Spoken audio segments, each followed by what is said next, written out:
The location rating survey is undertaken by ECA International on an annual basis. The aim of the survey is to help companies determine what we call location allowances, or they're also known as hardship allowances within the industry. Now, a location allowance is provided by a company to recognise the extent to which an employee may need to adjust or adapt their lifestyle when they're sent to what we call a host location. And the host location is essentially the location to which the employee will be sent by the company to work. So the whole point of the location allowance, or our location rating survey rather, is number one, to assess whether or not if you're sending an employee to a certain location, whether or not that location qualifies to receive a location allowance, and if so, how much that allowance should be. When we undertake this survey every year, at the moment we currently survey over 400 locations worldwide, and these are the 400 locations where most multinational companies send staff. Topping the survey this year in terms of being the most livable is Singapore.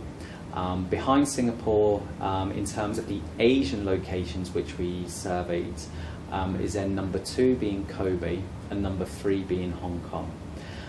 Now, Singapore, the reason why it ranks number 1 is because we look at several criteria when we're looking at when we're assessing the location allowance. And we're looking at criteria which we consider to have an impact on a person's day-to-day lifestyle. So this could be things such as the quality and availability of goods and services in the local supermarket in the host location, or it could be things such as crime rates, social political tensions, the quality of air, health facilities and health risks. So when we look at all of those factors, we see that basically Singapore scores the best in all of these criteria, which is what really ranks it as being the most livable location for Asian assignees. The location allowance is essentially what we call an incentive or a motivator. It's designed to reflect the extent to which the employee will experience an adjustment in their lifestyle when they're going on assignment. So a company provides this to the employee, recognising the fact that we, an organisation, are sending you, the employee, on assignment. We recognise the fact that on assignment you'll need to adjust your lifestyle, and recognising the extent of that adjustment, we will provide you with a location allowance in order to basically reflect the changes in your lifestyle that you'll need to make as you adjust to the new environment. So that's essentially what a location allowance is. What it's not is many companies consider that if you pay a location allowance to staff when you're sending them to what we call, I suppose, dangerous locations, places such as maybe Iraq, Afghanistan, even some locations in Africa. Some companies, when they're sending staff to these difficult locations, consider a location allowance as reflective of the fact that the employee is thrust into a certain degree of danger, and they believe that, well, if we provide you with a location allowance, you should use this in order to protect yourself. That's not what a location allowance is designed to do. It's not necessarily what we call a reward or danger pay. When companies are sending staff to locations such as particularly difficult locations, while a location allowance is designed to reflect the extent to which the employee will experience, as mentioned, difficulties or an adjustment to their lifestyle, while the location allowance is designed to reflect that, the company should also be taking other steps in order to protect or safeguard their employees. Things such as evacuation plans, perhaps, or security measures. For example, when we saw last year in 2011 in Japan, when we saw a tsunami and therefore the subsequent nuclear disaster that we saw in the northeast of Japan. Many companies did not review their location allowances at that time. Why not? Because a location allowance is not a reward for putting someone in danger's way. What they did is they looked at other measures in which they could safeguard their expatriate staff who were sent there. So what they did is they looked at evacuation plans. Can we evacuate our staff from locations which were potentially dangerous, such as Tokyo, to other locations in Japan, such as Osaka, or even to other locations elsewhere, such as Hong Kong and Singapore. So that's what the location allowance is designed to do, and that's what the location allowance is not designed to do. We undertake this survey on an annual basis, and every year we will review all of the locations which we research. The aim of this is to provide companies with up-to-date scores and allowance recommendations, because we believe that a company should review their location allowances that they provide to staff on an annual basis as part of the annual assignment compensation review. In the event that, based on our annual review, we have recommended that the location allowance be reduced, we would obviously recommend that the company does implement this suggestion. Although it may result in a reduction in the employee's compensation, the reason why the location allowance has fallen is due to our objective rating of the quality of living or the standard of living in the host location. So it may be due to an improvement in terms of the quality and availability of goods and services, lower crime rates, better healthcare facilities, better infrastructure, and so on.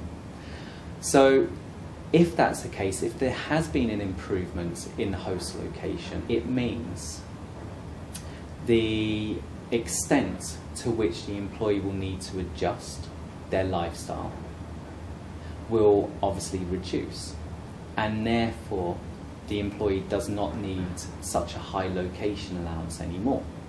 Now, that is obviously what we would suggest if a company was to follow our recommendations religiously, but we do obviously acknowledge the fact that companies are pragmatic, and it can be very difficult sometimes for companies to actually reduce a person's allowances and obviously reduce a person's compensation. So what we find that some companies may do is that if during an assignment we recommend that the location allowance falls, some companies may just freeze the allowance and then just say, well, even though ECA's recommendation is lower, we will still provide the same allowance that we did last year and the year before until the person completes their assignment. However, for anybody who's brand new who we're sending to that host location, we will implement the brand new recommendation. So that means that while the company is implementing our objective recommendations, they're doing so in a way which is not of detriment from a financial point of view to people who are on assignment at present in that location. Hong Kong, when we undertook the same survey last year, out of the locations that we surveyed in Asia, it was number 5, whereas this year it's moved up to number 3. Unfortunately, the reason why Hong Kong has risen is not due to improvements in its own scoring.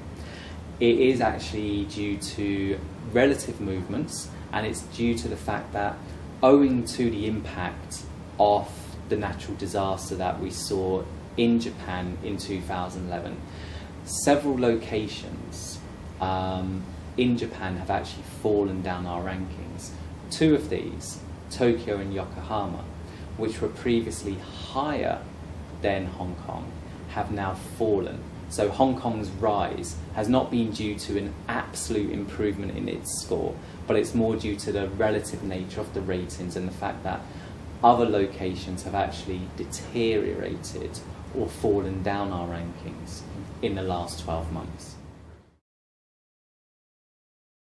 So obviously at the moment Hong Kong is number 3, and that pretty much puts it behind 2 other locations, Singapore and Kobe.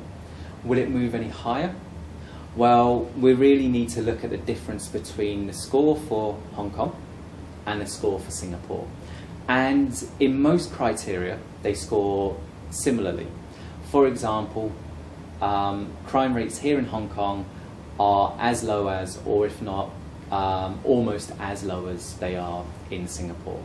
Likewise, the infrastructure here in Hong Kong, in terms of transportation, communications, is excellent, as it is in Singapore. Likewise, social political tensions relatively low in both locations. So what really causes Hong Kong to lag behind Singapore is one factor, and that's really the quality of air that we see here in Hong Kong. So while Hong Kong scores very well in pretty much all criteria that we look at, the one criteria that really it falls short in is air quality. And if we actually look at all of the locations which we survey in Asia, Hong Kong's air quality ranks amongst the worst. It's on a par with locations such as Beijing and New Delhi. One thing we have seen over the course of the past few years is that as China has developed economically, many of its principal cities have improved significantly in terms of the quality of living that's offered to staff posted to these locations. For example, we've seen some of the first-tier cities such as Beijing and Shanghai move up our rankings quite significantly over the course of the past 5 to 10 years. However, there is still quite a significant gap between Hong Kong and the highest ranked mainland Chinese city, which is Shanghai. So Hong Kong is currently ranked in 3rd position, whereas Shanghai is ranked in 12th. And this is due to a multitude of factors. For example, goods and services. We see that while almost anything is available here in Hong Kong, you still have restrictions on the availability of some products in mainland Chinese cities, including Shanghai, and obviously you've got concerns about the quality of certain items which are available in supermarkets. Likewise, crime rates generally tend to be higher in mainland Chinese cities. Also, while local governments have made a significant impact in terms of improving local infrastructure through the creation of new roads, subway systems, public transportation and so on, the infrastructure is still not as good or as well developed as it is here in Hong Kong. So while we will still probably see Chinese locations rise up in our rankings over the course of the next few years, that rise will probably be at a slower pace than it has been over the course of the past 5 to 10 years.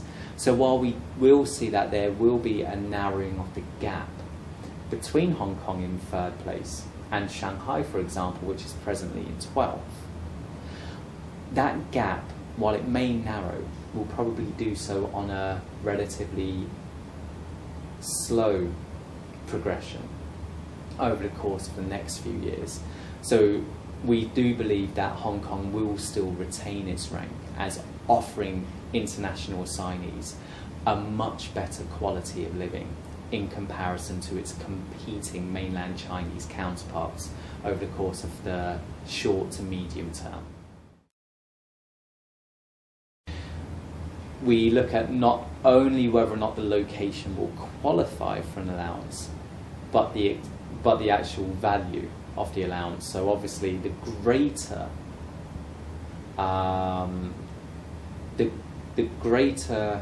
the level of adaptation that's required on the behalf of the employee, the higher the allowance will be. So hence why obviously if we look at somewhere like Singapore, the value of the location allowance will be 0 for an Asian expatriate. However, if you're then sending staff to, let's say, locations which are ranked towards the bottom of our ratings table, so that will be places in Asia such as Pakistan, Afghanistan, Iraq, and so on. Obviously, the location allowance that we would recommend in these locations would be quite considerable. If we look at, obviously, Singapore, which is ranked at the very top, and Baghdad, which is ranked at the very bottom, there are obviously degrees to which an employee will need to adjust to their lifestyle. And reflecting those degrees, the allowance will obviously vary, reflecting the extent to which the employee will need to adjust their home lifestyle to the new environment. The scores reflect not just the living conditions in the host location, they also reflect the adjustment that will be required on behalf of the employee, taking into account where they're from. So our scoring system fully acknowledges the fact that somebody being seconded from Hong Kong to Singapore, for example, will probably more easily adjust to the environment in Singapore in comparison to somebody from Western Europe or North America, reflecting the fact that there will be greater similarity between Hong Kong and Singapore versus either Western Europe or North America and Singapore respectively, owing to closer ties in terms of cultural similarity, climate similarity, and also geographic distance. For example, if you look at the distance between somewhere like Hong Kong and Singapore, same time zone, 3 to 4 hour flight, so it's relatively easy for a person to maintain their relationships with family, friends and colleagues back in their home location, versus an assignee perhaps from Western Europe going to Singapore, where there's a much larger time zone difference, 7 or 8 hours depending on which part of Europe you're coming from, and also reflecting the fact that because of that greater distance between the home and the host location, it becomes more difficult to maintain relationships with family and friends in the home location, adding to that greater degree of adaptation that will be required for the European being seconded to Singapore versus the person from Hong Kong being seconded to Singapore.